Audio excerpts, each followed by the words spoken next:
It's my pleasure to welcome Gary Numan to noise11.com. Well, 40 years plus, Gary. I've been playing your records, so uh, it's a lot of story to get through. Yeah, I've been around a long time. Yeah, that's can't argue with that. I was actually only thinking, like, at the time that Intruder was released a few weeks ago and debuted at number two on the charts, had we gone back to 1979, you now being in your 60s, in 1979, that would have been like that first Tubeway Army album sharing the chart with Bing Crosby or Vera Lynn. Yeah, yeah. Well, again, I've been around a long time. Yeah, it's just the truth, isn't it? I mean, it's when that was going on back in '79. The idea that I would still be making music in my 60s was just unthinkable. You know, what I mean, I couldn't imagine. I couldn't imagine being interested in it enough, for one thing. But more importantly than that, I couldn't imagine being able to keep a career going for that long. It's a very, very disposable industry. The emphasis is always on what's new and what's coming next. And so longevity, although it's not impossible, obviously, because you've got your Rolling Stones and all these other people that have been around there forever. But it's a very, very difficult thing to achieve. And for me, in some ways more difficult because I was pretty much dead and buried by the early 90s. I was nowhere, not anywhere in the world, even Britain. I was just nowhere at all. And so I've kind of had to rebuild it again over the last sort of few decades to try to get to some degree of relevance from compared from where I used to be before. So I did an interview this morning actually, and somebody said somebody wanted to talk to me about how challenging has it been to sort of be successful for such a long time. I said, well, I haven't. I haven't been successful for a very long time. I've been around for a long time, but I've only been successful for a tiny bit of it. I did it right at the beginning for a couple of years, and I'm doing all right now again. Some places better than others, but it's definitely the most positive period in general. Now since the beginning. But for all those bits in between, I'm a terrible person to be asking about longevity in a way, because I've not done a really good job of it. I'm just lucky. I'm lucky that I loved making music and I've been able to continue making music over the years, and that over the last sort of 5-10 years it started to come good again for me. But there were many years when I was absolutely nowhere, absolutely nowhere. If we're going to talk about the resurrection of Gary Newman, you'd have to look at acts like Nine Inch Nails, Fear Factory. A whole lot of newer artists came along, Marilyn Manson, and started to elevate the name Gary Newman again. Yeah. Do you feel that's part of why you've been able to come back to the strength that you have today? I think it helps. Yeah, definitely. I think ultimately the music has to be strong enough to stand up to the scrutiny those kind of recommendations bring along. So if the music wasn't, if the music was less quality than it is at the moment, then those people saying all those nice things, and it was amazing, and it was very helpful, and it brings credibility, and most importantly, it brings interest. It introduces a new generation of people to what you're doing. But if when that happens, the music that you're making is not particularly good, then that interest is wasted, and there's nothing for those new fans to hang on to grab onto. So I think I was very lucky. Most of that interest, when Trent started talking about me and Manson, all these people, it was sort of well into the 90s, early 2000s, and I'd got myself sorted out by then. If that had happened in the early 90s, the music that I was making then was pretty shit, to be honest. And so it was the best that I could do at the time. I'm not saying I was being lazy and I wasn't trying hard. I really was, but it just wasn't anywhere near as good as what came later and what there'd been before. And so when that new interest came, or when that new credibility was sort of heaped upon me, my songwriting was back on form again, and I was doing much better, and it was more inventive and just better really. And so it was lucky. I think luck plays an enormous part in any of this really, from the initial success to what's going on now. And bad luck, bad luck has its role to play as well in the ups and downs of what you do. But there isn't any renaissance like mine that was done single-handed. I've kept my head down and I kept working. I've kept trying to write better songs, and I've kept trying to sort of look forward rather than dwell on past glories and so on. But nonetheless, if you got people like Foo Fighters doing cover versions of your songs, or Nine Inch Nails, or whatever, you got people like Kanye West and Gaga who would say something complimentary. That obviously has to help, but you've got to be able to grab that. That's an opportunity, obviously, but you need to be able to grab that with the music that you're making and the performances that you do, and just make sure that you're in as good a place as you can be when those things arrive. With the Intruder album, you've maintained the art form of the album. There's a consistency and a quality from beginning to end with this record. To me, as a listener, it sounds like you've been going through, particularly with the last three albums, a very creative period. It has been. It's been very positive, actually. I do find it stressful making records. I mean, I've got to say, I don't find them easy. I don't sit indoors just churning out tunes left, right, and centre. I'm very anxious about it. I'm very aware that at the moment I'm in a particularly good spell. The writing's really good. The albums are doing well. Everything's going in a very positive direction. And getting back into bigger venues, and everything is going in the right direction. And I'm very grateful for that, and I appreciate it very much. But with that comes a pressure, a worry that you're not going to be able to keep that going. And I've been there before. I've had times before where I've been aware that the songwriting is, the quality of the songwriting has just backed off a little bit, and you can't understand why. There's no reason for it, but you have periods where it's particularly good, and then periods where it just backs away a little bit. And so you dread that coming again. It sits like a massive, like a horrible little voice on your shoulder, just whispering in your ear, maybe this one's going to be rubbish. So you're aware of that. And so each album has a tendency to feel like a huge task when you're starting it. And a lot of the making of it is really trying to overcome your own lack of confidence, or your own crumbling confidence, should I say. So not easy at all. And in some ways, the better you do, the more pressure you feel. I remember for all the years when things weren't going so well, that I didn't feel any pressure at all, really, as from a creative point of view, because you knew that no one was really going to take much notice. They probably weren't even going to get reviewed. All the fans that you had left would buy them in the first week or two, and then that would be the end of it. And then you'd go out on tour and do all you could with that. And so there wasn't any great pressure. There's nothing to lose, really. Albums weren't getting in the chart. The public in general didn't care one way or the other about what and the press were ignoring you. So now that things are going better, of course, and it's a good problem to have, but that pressure to maintain that is pretty intense, to be honest. And I'm obviously nearer to the end of it than I am to the beginning of it, and I'd love to end it in a good place. So I'm kind of really bricking it a bit now that it's all going to go horrible again before I stop. Because I wouldn't want to end that way. I'd like it to end, where it is now, or better, if I can manage that. Intruder has made it an incredible time in world history. This album sort of began around the same time that COVID began. How much of what was happening in the world across 2020 and the early parts of 2021 have affected the content of this record? Well, not much, actually.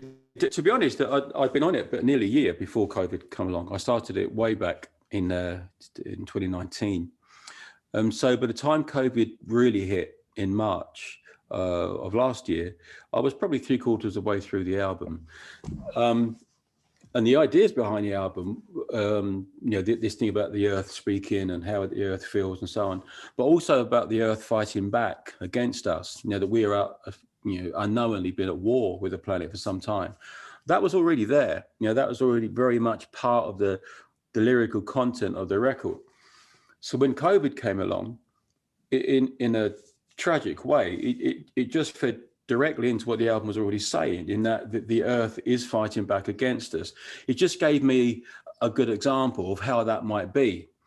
So I wrote a song called The Gift about COVID specifically, but that talks about it as if it's a weapon sent by the planet to bring our numbers down to a more manageable level or get rid of us completely. And it's in the idea behind the song is it's just the first of many. They could become ever more refined, and we are in this silent war, or have been rather, in this sort of unknowing war with the planet. And it may be that COVID isn't the first. It could have been that we may have been at war with the planet for hundreds of years. It really depends on when it recognised us as an infestation, or a mistake, or an enemy, almost. But all that is woven within the records, So I think The Gift is the only song that was directly added because of COVID, because, as I say, it fed perfectly into the narrative that was there anyway. Mm. Well, the title track, Intruder, really is about climate change, isn't it? And climate change, I guess it's an environmental problem, but it's really become a political problem as well, particularly in the United States and Australia and the UK. Yeah. I don't know so much about Australia because I'm not that familiar, but certainly in America, when we have our sins too, Gary. I don't doubt it.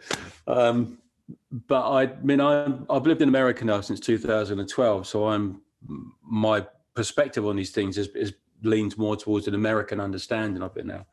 And certainly with Trump, it felt as if we'd gone backwards badly. And it wasn't just the fact that he wasn't doing anything that was necessary during those 4 years.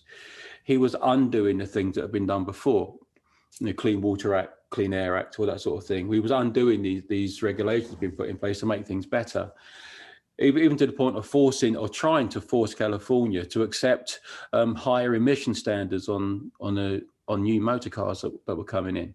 So just really, really destructive, willfully destructive, for no apparent gain whatsoever. So, it's an interesting time. It's a very, very interesting time to be writing music. It's a very interesting time to be alive, I think, for all of its worries. These are epic moments in the history of man, and for all of the worries and so on, if you can just sit back and think, these are amazing times. And so if you write songs for a living, what else is there to write about, in a way, really, at the moment? Climate change is probably the largest crisis that the world's faced ever, I would imagine. So if you're going to write songs, you might as well write about something that you care about. The song in particular, A Black Sun, which you co-wrote with your daughter, that must have been an interesting experience. It was lovely. It was really cool. She was playing piano and was, she often plays the new things that she's working on, because she writes songs. Raven writes songs as well. Strangely enough, Echo, the youngest, is the best piano player of all of us. She's better than him, but she doesn't really write songs that much. But Persia was playing that particular tune one day, and I just said to her, I said, that's beautiful, absolutely beautiful. I said, would you mind if I liberated that from you and worked on it a little bit and added it on the album? And all I really did was, I added some things to the chorus, and I did the vocal melody, obviously, and the lyrics for it. But musically, everything else is hers. It really is. It's 90% her song, outside of the vocal. So it isn't me being like a doting father and just giving her a credit because she pressed one note on the piano. She really did. The intro part, the verse part, the pre-chorus, and then, as I say, an element of the main chorus as well. all of it was her. She'd written all that before I even got involved in it. I'm really proud of her for being able to do that, because she was, what was she? I think 13 or 14, I think, when she did that. You know, it's pretty cool. I mean, it's a pretty good song for a 14-year-old kid. Good to see Gary Numan, the Family Guy. And it was also good to see Gary Numan on the Family Guy when Stewie did Cars. Did you see that episode? No, I missed it. I knew it was coming though, but I missed it. It's nice to be name-checked in popular culture, isn't it? Oh yeah. I've been on The Simpsons too. It's a bit of a proud moment. I think the first time I saw you used in a cultural moment would have been the Times Square movie. Their use of Down in the Park in that movie was such a poignant moment, wasn't it? It was such a powerful part of that movie. Yeah. God, that's a long time ago, wasn't it? It's like a lifetime ago. Like I said, we're the same age, Gary. I'm old too. That song in particular, it was. I found it an interesting choice for the movie. At the time, I guess, you were still living in the UK, and to take a song like Down in the Park from a band, Tubeway Army, and include it in a movie about the epicenter of New York at the time, must have been a very out-of-body experience for you, I would imagine. To be truthful, man, there was so much going on then. World was mental for me. I hadn't been doing this that long, and it had all gone ballistic, and I was just pretty overwhelmed by the whole thing, really. So I probably didn't give it the amount of thought that it required at the time. It was just part of the whole blur of what was going on. Part of the reason why I got out of it for a bit was to try to get my feet back on the ground again and try to grasp what had happened and try to control it a bit more. It felt as if you're being pulled in 1,000 different directions for 1,000 different reasons, and none of them were anything to do with me. And I didn't like it. It wasn't what I expected, the whole fame, success thing. And I thought the best thing I can do with this is just to back out of it all. You try to understand what's going on, try to find a better way of navigating through the good and the bad of it. Try to grow up, really, because I was really young and really immature. And I got Asperger's, which will just add to the whole shit anyway.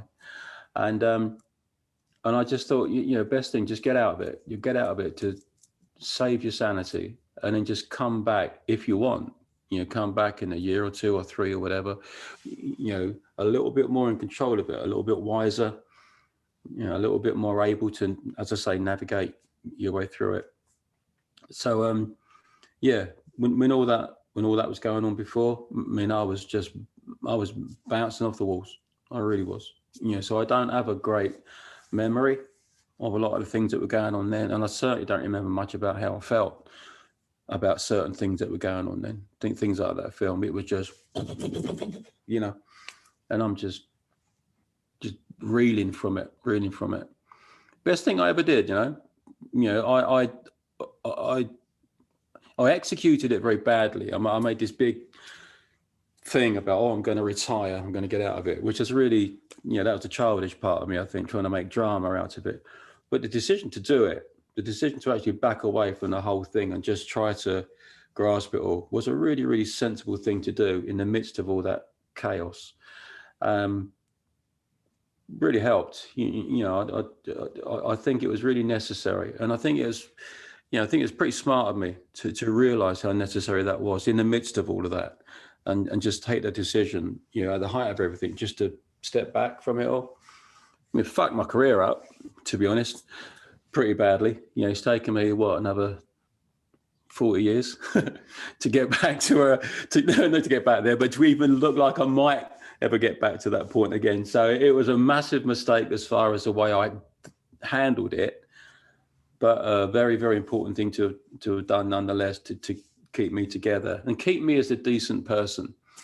It's quite possible to be plucked into that world and just get totally screwed by it and end up just being a drug addict or a drunk or just an unpleasant person in general. And I didn't want that. So, all those decisions that you make during your career, in particular dealing with the adversity, with the more negative side of it, the disappointments and so on. I think the way you handle those says a great deal for your fiber, your character. How you handle disappointment says a lot more about you than how you handle your good things, your awards and success and so on. And I like who I am now. I like what I've become. I think I'm a decent person. I love my wife. I love my children. I work really hard. I try to be inoffensive, but I don't want to sort of deliberately annoy people, but I don't want to be bland. You know what I mean? I like who I am now. And all of that, all of what I am now has been shaped by the things that have happened, including, getting out of it and back in 81 and all of that drama that went on then. So I'm not bothered really. I'm not upset or embarrassed by the fact that a lot of those early years were a bit of a blur to me. I realized they were then, and that's part of why I'm here now and I'm still around, I guess. Well, with the Asperger's that you mentioned there, you did channel a lot of what was happening at that time into songwriting. I guess one of the results of that was the song Our Friends Electric. That really couldn't have been created any other way, could it? Yeah, Our Friends Electric is about robot prostitutes for a start. It's not your typical pop music subject. I had to keep that quiet at the time because it would never got on top of the pop. So I'd never got on the telly by doing a song about robot prostitutes. I kept that under wraps a little bit. It's actually two songs stuck together, I had two songs that I was working on, neither of which I could finish. And I was playing one of the bits one day and got frustrated with it again and immediately started to play the other bit and realized that they worked together. So I just stuck them together. And that's why you've got the talky bit and the main verse bit in a song, two completely different songs just stuck together. And then before I recorded it, the bit that goes well, that bit, and it didn't used to go like that. It was a semitone lower. It's almost more lilting, almost sad in a way. And before I recorded it, I was just playing it back one day when I was working on the lyrics, I think, and I just hit a wrong note, hit the dip rather than dip, and I thought, oh, that sounds better. I'll keep that. So it was an accident. It was two songs stuck together.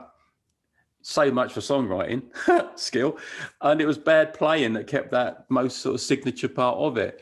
And then and then you get famous on the back of that song. And all I could think of was, how jammy is that? How lucky is that? I couldn't finish either of these two songs. So, it doesn't say much for my songwriting ability. And it was and my playing is so bad that I hit a wrong note and just thought it sounded better, so kept it. Next thing you know, you're number one. People are talking about you. So I never got big-headed because I was so aware of how it happened. I not some creative fucking genius, just bad playing and poor songwriting, really. And next thing, so I was born out of that. And I was born out of that realization that luck plays a huge part in what you do. No matter how talented you might be, and I'm not saying I am, but no matter how talented you are, luck plays an enormous part of it. It's played an enormous part in my renaissance now. It played an enormous part in it at the beginning. So I don't look back at Our Friends Electric and think it was something special. I look back at it and remember sitting at my mum's piano making a mistake and thinking, oh, I'll keep that, and then it goes to number one. So yeah. What about Cars? Was Cars a mistake as well? No, it wasn't a mistake, that one, but that was unusual in its own way. I mean, I'd been to London to buy a bass guitar because I wanted to learn to play bass guitar better. So I bought a thing called a Shergold modulator, which I've still got. Had an interchangeable module on the front. It's what I call a modulator. So I get it home, the same room that I wrote Our Friends Electric in, just sitting next to that same piano in my mum and dad's little side room. And I open the case and get this guitar out of my case, put it on my knee. And I swear to you, the very first four notes went do-do-do-do. I thought, oh, that sounds all right. I'll keep that. I mean, what can go with that? Do-do-do-do. Next four notes that I played. So, the first 8 notes that I played for were the 8 notes of Cars. I mean, that's not skill, is it? I mean, that's, I didn't intend to do that.